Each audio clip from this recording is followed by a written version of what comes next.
வணக்கம். சுப்ரீம் செய்திகளுக்காக இரா செல்வமணி. பணி நிரந்தரம் செய்ய வலியுறுத்தி 4வது நாளாக போராட்டத்தில் ஈடுபட்டு வரும் ஒப்பந்த ஆசிரியர்கள் 5 பேர் மயக்கமடைந்து மருத்துவமனையில் அனுமதிக்கப்பட்டதால் பரபரப்பு. புதுவையில் வெப்ப அலை வீசுதல், கடல் அரிப்பு, இடி மின்னல் பேரிடர்களாக அறிவிக்கப்படுகிறது. புதுச்சேரி மாவட்ட ஆட்சியர் குலோத்துங்கன் தகவல். ஓசியில் சிகரெட் தர மறுத்த டீ கடை வியாபாரியை கத்தியால் வெட்டியவர்கள் கைது செய்து சிறையில் அடைத்த போலீசார். இனி விரிவான செய்திகள். பணி நிரந்தரம் செய்ய வலியுறுத்தி 4வது நாளாக போராட்டத்தில் ஈடுபட்டு வரும் ஒப்பந்த ஆசிரியர்களில் 5 பேர் மயக்கமடைந்து மருத்துவமனையில் அனுமதிக்கப்பட்ட சம்பவம் பரபரப்பை ஏற்படுத்தியுள்ளது. புதுச்சேரியில் கடந்த 2020ஆம் ஆண்டு காங்கிரஸ் ஆட்சியில் கல்வித்துறையில் 288 பேர் ஒப்பந்த ஆசிரியர்களாக பணியமர்த்தப்பட்டனர். அவர்கள் பணி நிரந்தரம் செய்ய வலியுறுத்தி தொடர்ந்து அரசுக்கு கோரிக்கை விடுத்து வந்த நிலையில் நடந்து முடிந்த சட்டமன்ற கூட்டத்தொடரில் ஒப்பந்த ஆசிரியர்களை பணி நிரந்தரம் செய்ய அரசு நடவடிக்கை எடுத்து வருவதாக கல்வித்துறை அமைச்சர் நமச்சிவாயம் தெரிவித்திருந்தார். இதனிடையே கடந்த வாரம் அவர்களுக்கு இந்த கல்வியாண்டுக்கு ஒப்பந்தம் வழங்கப்படவில்லை. இதனால் அதிர்ச்சி அடைந்த ஆசிரியர்கள் பணி நிரந்தரம் செய்ய வலியுறுத்தி கடந்த 4 நாட்களாக இரவு பகல் என சட்டப்பேரவை அருகே அறவழி போராட்டத்தில் ஈடுபட்டு வருகின்றனர். இந்த நிலையில் இன்று ஆசிரியர்கள் போராட்டத்தை கைவிடுமாறு கலைந்து போக செய்ய வலியுறுத்தியும் காவல்துறையினர் வற்புறுத்தினர். இதனால் இருதரப்பிற்கும் கடும் வாக்குவாதம் ஏற்பட்டது. அப்போது 5க்கும் மேற்பட்ட ஆசிரியர்கள் மயக்கமடைந்து விழுந்ததால் பரபரப்பு ஏற்பட்டது.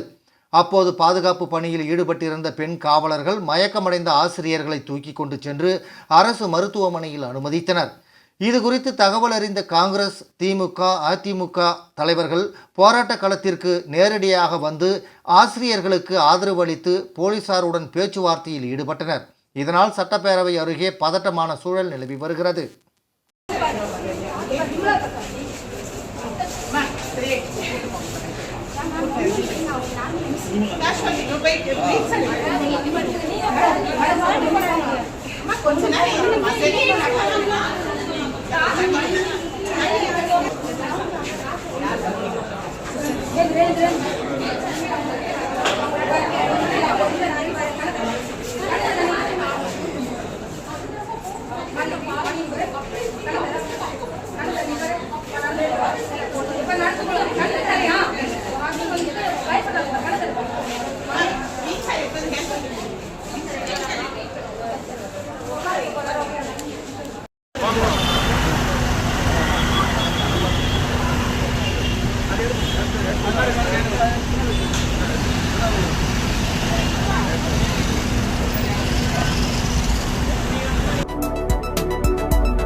புதுச்சேரியில் வெப்ப அலை வீசுதல், கடல் அரிப்பு, இடி மின்னல் ஆகியவை பேரிடர்களாக அறிவிக்கப்படுவதாக புதுச்சேரி மாவட்ட ஆட்சியர் குலோத்துங்கன் தெரிவித்துள்ளார். இதுகுறித்து அவர் வெளியிட்டுள்ள செய்தி குறிப்பில், அண்மை காலமாக கோடை காலம் மிக நீளமாக மாறி வருகிறது. அத்துடன் வெப்பமும் அதிகரித்து வெப்ப அலை வீசி வருகிறது. கடலோரங்களை பொறுத்தவரை கடல் நீரானது கரையினை அரித்து நிலத்தை நோக்கி முன்னேறி வருகிறது. மேலும் மழைக்காலங்களில் குறைவான நாட்கள் மட்டுமே மழை பெய்தாலும் ஓரிரு நாட்களிலேயே இடி மின்னல் காற்றுடன் பெய்து பேரிடராக மாறிவிடுகிறது. மழை உள்ளிட்டவற்றால் ஊர்களின் உட்கட்டமைப்பு பெரிதும் பாதிக்கப்படுவது மட்டுமல்லாமல் விலை மதிக்க முடியாத மனித உயிர்களையும் இழக்க நேரிடுகிறது. ஆகவே அதனை கருத்தில் கொண்டு புதுவை அரசு வருவாய் மற்றும் பேரிடர் மேலாண்மை துறையின் அரசாணையின்படி வெப்ப அலை வீசுதல், கடலரிப்பு மற்றும் இடி மின்னல் ஆகியவற்றை புதுவை மாநிலத்தின் குறிப்பிட்ட பேரிடர்களாக அறிவித்துள்ளது. அதன்படி 3 பேரிடர்களால் பாதிக்கப்பட்டு இறப்பு அல்லது காயமடையும் நிலை ஏற்பட்டால் மாநில பேரிடர் மீட்பு விதிமுறைகளின்படி புதுவை ஒன்றிய பிரதேச பேரிடர் மீட்பு நிதியிலிருந்து இழப்பீடு வழங்கப்படும் என குறிப்பிடப்பட்டுள்ளது.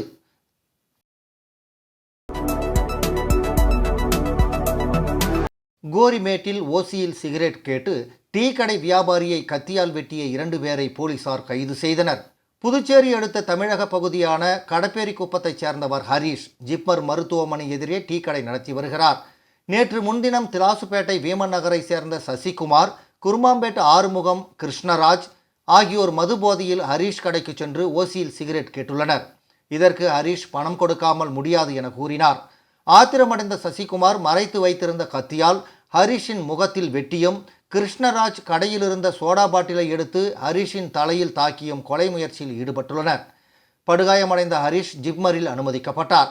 அவர் அளித்த புகாரின் பேரில் கோரிமேடு சப் இன்ஸ்பெக்டர் ரமேஷ் மற்றும் போலீசார் வழக்கு பதிந்து சசிகுமார், கிருஷ்ணராஜ் ஆகிய இருவரையும் கைது செய்து சிறையில் அடைத்தனர். ஸ்மார்ட் சிட்டி திட்டத்தின் கீழ் புதுப்பிக்கப்பட்டு திறக்கப்படாத புதுச்சேரி தாவரவியல் பூங்கா பேட்டரி கார்களில் ஆடியோ செட்டுகள் திருடு போனது அதிர்ச்சியை ஏற்படுத்தியுள்ளது. புதுச்சேரி தாவரவியல் பூங்கா புதுப்பிக்கும் பணிகள் முடிந்து கடந்த ஒரு மாதத்திற்கு முன்பே ஸ்மார்ட் சிட்டி திட்ட அதிகாரிகளிடம் ஒப்படைக்கப்பட்டு விட்டது. ஆனால் திறப்பு விழா நடத்தாமல் பூட்டி கிடக்கிறது. இந்த நிலையில் வயதானவர்கள் மற்றும் மாற்றுத்திறனாளிகள் பூங்காவை சுற்றி பார்க்க வசதிக்காக 4 பேட்டரி கார்களும் மற்றும் புதிதாக பேட்டரியில் இயங்கும் ஒரு சிறுவர் உல்லாச ரயிலும் வாங்கப்பட்டு பூங்காவில் நிறுத்தப்பட்டுள்ளது. இந்த பேட்டரி கார்களில் பாடல்களை கேட்டுக்கொண்டே பயணிக்கும் வசதி உள்ளது. பூங்காவில் திறந்த வெளியில் நிறுத்தப்பட்டிருந்த 3 பேட்டரி கார்களில் இருந்த ஆடியோ செட்டுகளை மர்ம நபர்கள் திருடி சென்று விட்டனர். மேலும் சிறுவர் உல்லாச ரயிலுக்காக அமைக்கப்பட்டுள்ள தண்டவாளங்கள் துருப்பிடித்த நிலையில் இருந்து வருகிறது. பூங்கா திறப்பதற்கு முன்பாகவே வாகனங்களில் பொருட்கள் திருட்டு, தண்டவாளம் துருப்பிடித்தல் உள்ளிட்ட பல்வேறு பிரச்சனைகள் எழுந்துள்ளது பூங்கா ஊழியர்களை அதிர்ச்சியில் ஆழ்த்தியுள்ளது.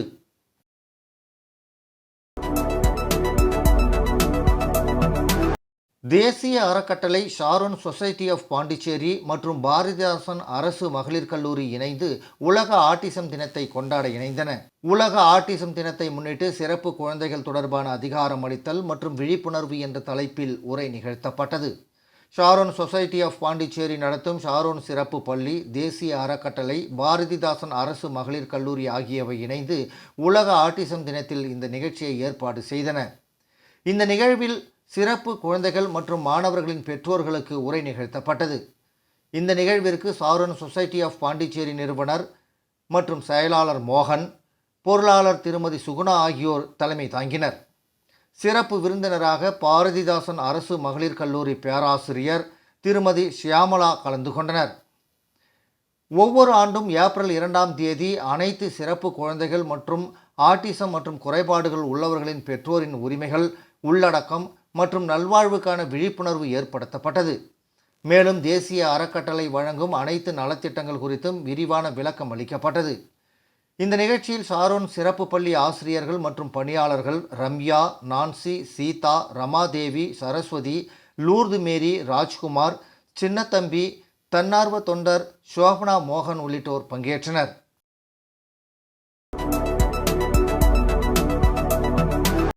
கரிக்கலாம்பாக்கம் எஸ்ஆர்கே மேல்நிலைப் பள்ளியில் சயின்ஸ் எக்ஸ்போ 2025 மற்றும் பலூன் டே நடைபெற்றது. கரிக்கலாம்பாக்கம் எஸ்ஆர்கே மேல்நிலைப் பள்ளியில் சயின்ஸ் எக்ஸ்போ 2025 மற்றும் பலூன் டே நடைபெற்றது. இவ்விழாவில் காவல்துறை கண்காணிப்பாளர் மாறன் சிறப்பு விருந்தினராக கலந்து கொண்டு பார்வையிட்டார். பள்ளியின் நிறுவனர் தியாகராஜன் தலைமையில் பள்ளியின் தாளாளர் டாக்டர் மகேந்திரன் மற்றும் பள்ளியின் ஒருங்கிணைப்பாளர் திருமதி சங்கீதா ஆகியோர் முன்னிலை வகித்தனர். வண்ண பலூன்களால் அலங்கரிக்கப்பட்ட பெரிய நுழைவாயிலில் கேஜி மாணவர்களின் ஃபேன்சி ட்ரெஸ் அணிவகுப்பு அனைவரையும் கவர்ந்தது. மேலும் கேஜி மாணவர்களின் அறிவியல் சார்ந்த படைப்புகள் வகுப்பறைகளில் காட்சிப்படுத்தப்பட்டது. ஸ்பேஸில் நடைபெறும் வானியல் அதிசயங்களும் டிஜிட்டல் டிவியில் காட்சிப்படுத்தப்பட்டது. மாணவர்களின் அறிவியல் சார்ந்த காட்சி அமைப்புகளை கண்ட காவல்துறை கண்காணிப்பாளர் மாறன் விழாவிற்கு கடினமாக உழைத்த மாணவர்கள், ஆசிரியர்கள் என அனைவரையும் வெகுவாக பாராட்டினார்.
தேங்க்யூ.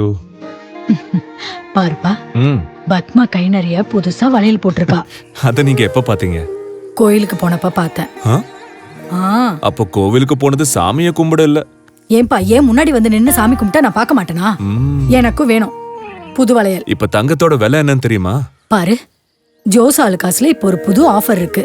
தங்க நகைகளின் சேதாரத்தில் பிளாட் 50% தள்ளுபடி. புரிஞ்சுதா? குட்.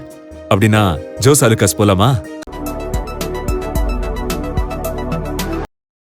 வில்லியனூர் லூர்து மாதா ஆலய குளத்தை பழமை மாற்றாமல் புதுப்பிக்கும் பணியினை எதிர்க்கட்சித் தலைவர் சிவா நேரில் ஆய்வு செய்தார். வில்லியனூரில் அமைந்துள்ள தூய லூர்து அன்னை ஆலயம் 142 ஆண்டுகள் பழமை வாய்ந்தது. மாதா குளம் கடந்த பெஞ்சால் புயல் மழையின் போது மிகுந்த சேதமடைந்தது.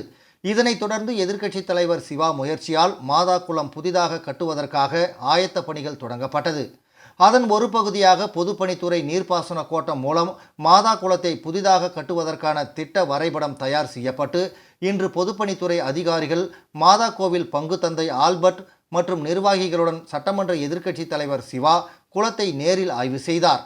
அப்போது குளத்தை பழமை மாறாமல் சுற்றுலா பயணிகளை கவரும் வகையில் கட்டுமான பணியை மேற்கொள்ளுமாறு அதிகாரிகளிடம் அவர் கேட்டுக்கொண்டார்.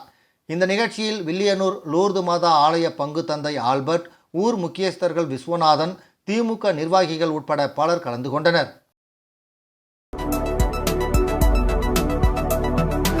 தவளக்குப்பம் இன்டர்நேஷனல் பள்ளி ஆண்டு விழா போட்டியில் வெற்றி பெற்ற மாணவர்களுக்கு பரிசுகள் வழங்கப்பட்டன. தவளக்குப்பம் வித்யாபவன் இன்டர்நேஷனல் பள்ளியில் 6வது ஆண்டு விழா நடைபெற்றது. பள்ளி குழும சேர்மன் ராஜசேகரன், பள்ளி முதல்வர் ரேகா ஆகியோர் வரவேற்றனர். சபாநாயகர் செல்வம், போக்குவரத்து எஸ்பி மோகன்குமார் ஆகியோர் சிறப்பு விருந்தினர்களாக கலந்து கொண்டு ஆண்டு விழா போட்டிகளில் வெற்றி பெற்ற மாணவர்களுக்கு பரிசுகளை வழங்கி பேசினர். விழாவில் பள்ளியில் எல்கேஜி முதல் 9ஆம் வகுப்பு வரை வகுப்பில் முதல் இடத்தை பிடித்தவர்களுக்கும் மற்றும் 100% வருகை தந்த மாணவர்களுக்கும் சான்றிதழ் மற்றும் கேடயம் வழங்கப்பட்டன. தொடர்ந்து மாணவர்களின் கலை நிகழ்ச்சி நடைபெற்றது.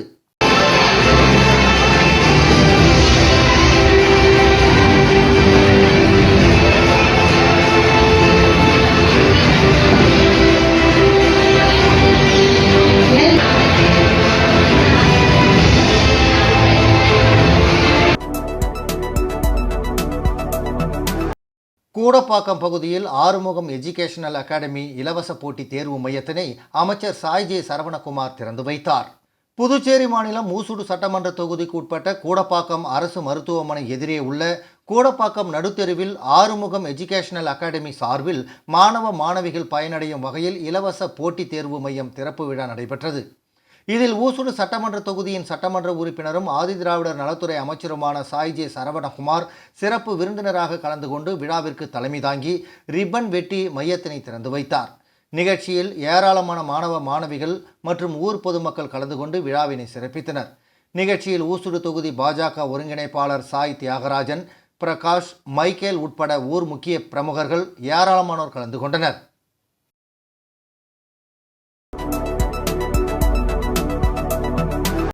ராகுல் காந்தி தேசிய பேரவை சார்பில் முன்னாள் அமைச்சர் வல்சராஜ் பிறந்தநாள் விழா நலத்திட்ட உதவிகள் வழங்கி வெகு விமர்சையாக கொண்டாடப்பட்டது. புதுச்சேரி காங்கிரஸ் கட்சியின் மூத்த தலைவரும் துணைத் தலைவரும் முன்னாள் அமைச்சருமான வல்சராஜ் பிறந்தநாள் விழா ராகுல் காந்தி தேசிய பேரவை சார்பில் விமர்சையாக கொண்டாடப்பட்டது. ராகுல் காந்தி தேசிய பேரவை தலைவரும் ஊடகப் பிரிவு சேர்மனுமான RE சேகர் தலைமையில் பொதுக்குழு உறுப்பினரும் பேரவை துணைத் தலைவருமான திருவேங்கடம் முன்னிலையில் மணக்குள விநாயகர் ஆலயத்தில் சிறப்பு பூஜை செய்யப்பட்டு தங்கத்தேர் இழுக்கப்பட்டு பக்தர்களுக்கு அன்னதானம் வழங்கப்பட்டது. இதனைத் தொடர்ந்து பிறந்தநாள் கேக்கு வெட்டி நலத்திட்ட உதவிகள் வழங்கும் விழா அண்ணா சாலை செயின் கோயில் அருகே நடைபெற்றது. இதில் காங்கிரஸ் கட்சியின் மாநில தலைவர் MP வைத்தியலிங்கம், முன்னாள் முதல்வர் நாராயணசாமி, காங்கிரஸ் கட்சியின் சட்டமன்ற தலைவர் வைத்தியநாதன் MLA, முன்னாள் அமைச்சர் கந்தசாமி, காங்கிரஸ் கட்சியின் மூத்த துணைத் தலைவர் தேவதாஸ், முன்னாள் சட்டமன்ற உறுப்பினர் கார்த்திகேயன், விஜயலட்சுமி ஜெயமூர்த்தி ஆகியோர் கலந்து கொண்டு நலத்திட்ட உதவிகள் வழங்கி விழாவை சிறப்பித்தனர். இந்த நிகழ்ச்சியில் காங்கிரஸ் கட்சி பொதுச் செயலாளர்கள் வழக்கறிஞர் சாமிநாதன், தனுசு, செயலாளர்கள் கோவிந்தராஜ், செந்தில்குமார், ராஜாராம், மகளிர் காங்கிரஸ் தலைவி நிஷா, ராஜீவ்காந்தி பஞ்சாயத்து ராஜ் சங்கத்தின் தலைவர் அமுதரசன், காங்கிரஸ் கட்சியின் செயற்குழு உறுப்பினர்கள் அசோகன், ரவிச்சந்திரன், தயாளன், பிரபு, ஐயப்பன், ஆனந்து, ஜெயலட்சுமி, முத்தமிழ், குணசுந்தரி, குணபூஷணம், ரெஜினா, சாந்தி, தேவி, ராணி, பிரேம், குமாரி, வட்டார காங்கிரஸ் தலைவர்கள் கோவிந்தராஜ், ரமேஷ், வழக்கறிஞர் குமரன், மோகன், பன்னீர், உதயகுமார், தமிழ், அழகன், சிவபாரதி உட்பட பலர் கலந்து கொண்டனர்.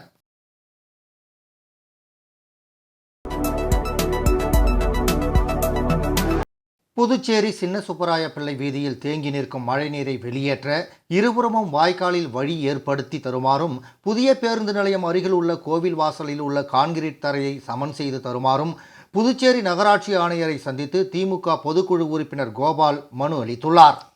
திமுக பொதுக்குழு உறுப்பினர் எஸ். கோபால் புதுச்சேரி நகராட்சி ஆணையர் அவர்களை சந்தித்து மனு அளித்தார். அந்த மனுவில் உருளையன்பேட்டை சட்டமன்ற தொகுதி சின்ன சுப்பராய பிள்ளை வீதி மற்றும் செயின்ட் தெரேசா வீதி சந்திப்பில் சாலையை உயரமாக போடப்பட்டதால் சின்ன சுப்பராய பிள்ளை வீதியில் மழைநீர் தேங்கி நிற்கிறது.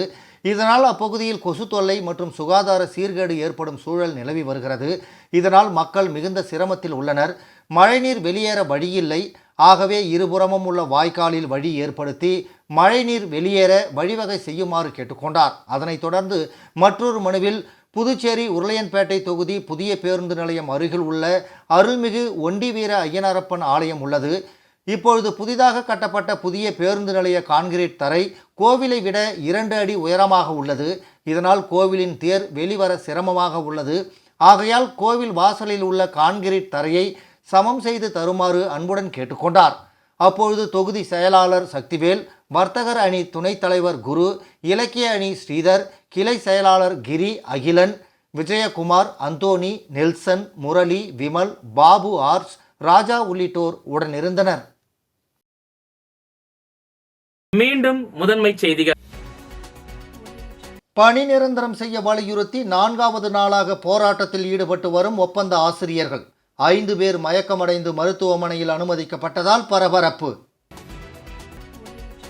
புதுவையில் வெப்ப அலை வீசுதல், கடல் அரிப்பு, இடி மின்னல் பேரிடர்களாக அறிவிக்கப்படுகிறது.